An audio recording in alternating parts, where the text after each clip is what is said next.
One final point that I wanted to make is there is actually one large limitation with indices, and that is that companies can fall off. So remember that the ASX200 is always the largest 200 companies. So what happens if a company actually drops off? So a simple example, in Australia, there's a famous department store called Myer. Now, department stores are slowly dying out, at least they are in Australia. More and more people are buying online. There's also a lot of price competition. Recently in Australia, there have been a lot of overseas companies like H&M and Uniqlo from Japan and Zara and all these kind of companies are coming into the Australian market, and it's taking business away from department stores. So Myer, if you actually look at Myer's share price in the last 10 years, has actually gone from something like $4 to, as of the time of this video, something like 30 cents. Okay, so Myer has actually dropped out of the ASX 200. It is no longer one of the 200 companies in the ASX 200. Now, of course, because there are always 200 companies in the ASX 200, then that actually drops. Something else has replaced it. Okay.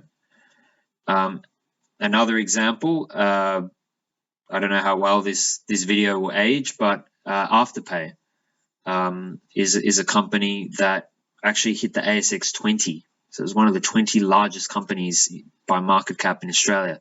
It had never made a profit by the time it actually hit that.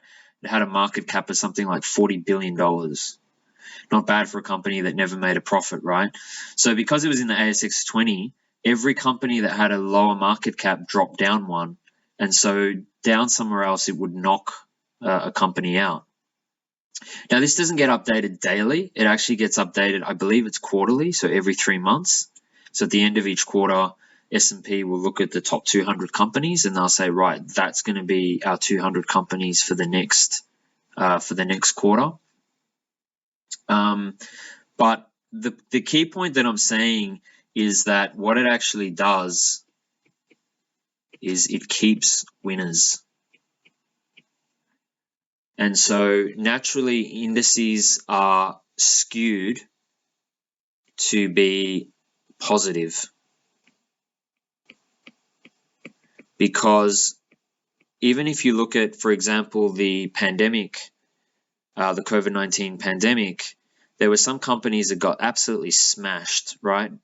Bricks and mortar stores that rely on foot traffic, travel stocks, all that kind of stuff, right? Some of their share prices were decimated.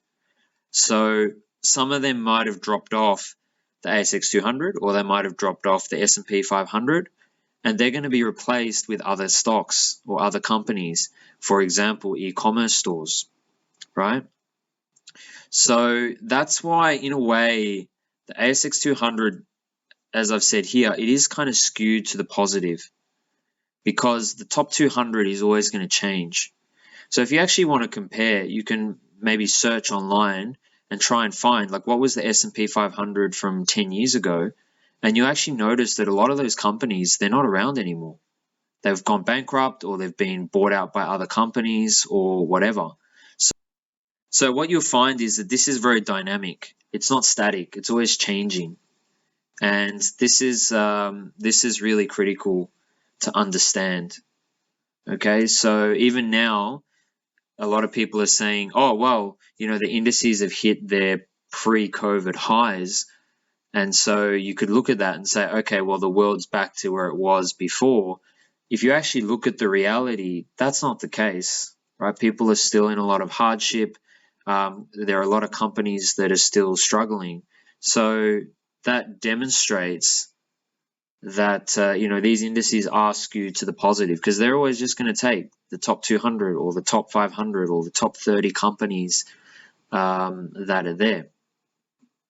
Something like the All Ordinaries, on the other hand, it is a bit better at capturing the entire market. But even then, with the All Ords, if a company goes bankrupt or it gets bought out by another company, for example, Lehman Brothers, when it collapsed in the GFC, was bought out by JP Morgan. So it disappears, right? It goes off the market. It's not quoted there anymore.